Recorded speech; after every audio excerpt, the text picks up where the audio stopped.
The realistic news is not shot in front of a live audience. I am pretty much laughing at my own jokes. Viewer discretion is optional. Welcome everybody to the realistic news. Okay, now simmer down. We got a good show for you guys today. Today we're talking about Manchester United, the club we all know and love. I know.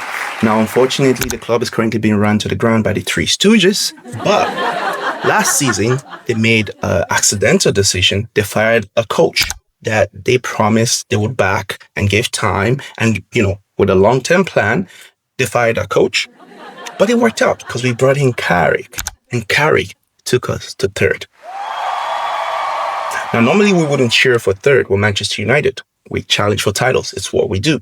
But considering everything and how bleak the season started last season, against all odds finishing third was something worth acknowledging. But now the Red Devils need to show their intent. They have to be serious next season. They have to make big moves in the transfer market. And that is exactly what they set out to do by going for Elliot Anderson. Yeah, I know. Amazing player. Now, I don't know why you guys are cheering because we all know what happened there. They lost that transfer race to Manchester City.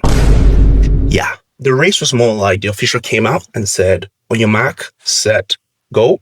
And Manchester United were neither on their marks nor set to go anywhere. The official story that we're being told is the player was already leaning towards City. And as a result of that, the higher-ups didn't feel it was worth chasing. There's also the little part that they left out about the transfer fee being a bit too steep, and they didn't think breaking the transfer record for Forest was the right move. I mean, if you're broke, she'll say that. Like, there were signs, licking roof, rats, but, just say that, okay? Don't try to do the whole high school thing, like, I dumped you, before you dumped me, you didn't break up with me, I broke up with you, nonsense, when we were left on red, you know what I mean?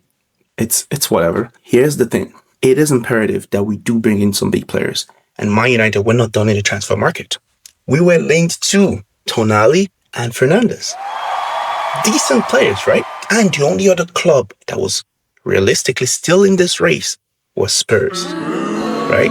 Now, Spurs have been beating Manchester United on the pitch in recent times. But there was no way they were going to lose to Spurs in the transfer market. I mean, think about the prestige of the club. It's Manchester United we're talking about. Right? Tottenham Hotspur have completed the signing of Matheus Fernandes from West Ham. Tottenham Hotspur, Newcastle United have reached an agreement for the signing of Sandro Tonali. Son of a bitch. We lost Tonali and Fernandes to Spurs. Which, by the way, where is Spurs getting this money from? Like, we all watched the same Premier League, right? They finished bottom of the table 2 seasons in a row. How are they doing? They were in a relegation battle. How are we losing the transfer race to Spurs?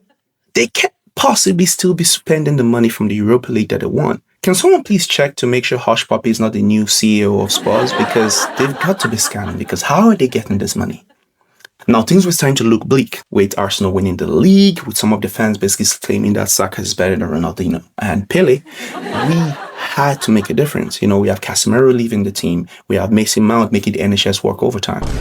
Man United needs to send a message out there in the transfer market to let everyone know that they mean business. Well, that wasn't quite what I had in mind when I talked about, showing the league that would mean business.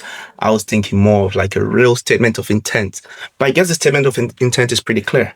Yeah, we have no intention of winning the league next season. But you know what? Let's be fair. At least he will be available, right? Son of a bitch. Manchester United cannot catch a break. In wake of the news of his injury, Man United opted to basically return him back to Atalanta. Yeah, we're essentially treating this guy like an Amazon package. Yeah, you can't just return him back to the club. Like, I didn't even know that was a thing you could do. Because I thought it was like here we go, and yeah, we go back.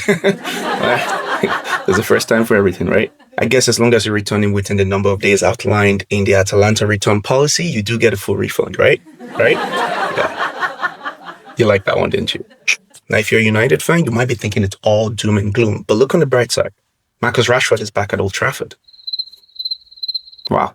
Tough crowd. But to be fair to Marcus Rashford, he wasn't that bad. As a matter of fact, he did play a somewhat of a role in winning the league for Barcelona with his free kick, right? And also, we do not have a lot of squad depth in the attacking department. Might be a blessing in disguise. But you know what is the biggest slap in the face? The stunt Barcelona pulled. They were trying to haggle like my mother in an African market, but they were willing to spend the money for Gordon from Newcastle. I believe it was about 100 million. How does that make sense? Where did the money come from? When it came to Rashford, they were trying to cut corners, trying to negotiate and everything. But with Gordon, all of a sudden, the money was there to spend. Ladies, always remember, if you wanted to, he would. Barcelona is proving that right now. They're literally taking the piss. We've also signed Andre Santos and Yuri Tillemans, right? To sign a Brazilian and an Asian midfielder. Wait. Do the Three Stooges think that if you just get a Brazilian and an Asian midfielder, you've replaced Casemiro? I'm beginning to see the connection that Ederson was also a Brazilian. Math is undeniable. So to recap, no Tonali, no Elliot Anderson, no Fernandes. Marcus Rashford is back at Old Trafford. We signed Yuri Tillemans and Andre Santos. You know what this means, right? And the Tate, take it away. We're doing a title charge. Okay, now, all jokes aside, we do need all hands on deck. This is not enough. We need more people to come in, right? We need to make sure all players are available. We can't afford to have a team squad. We're not going to be having one game a week next season. It's going to be in the Champions League. We're back in there. So it is imperative that we make sure that all hands on deck. Son of a bitch. I think at this point of the show, it is quite fitting to borrow a very popular Gen Z phrase. We're cooked.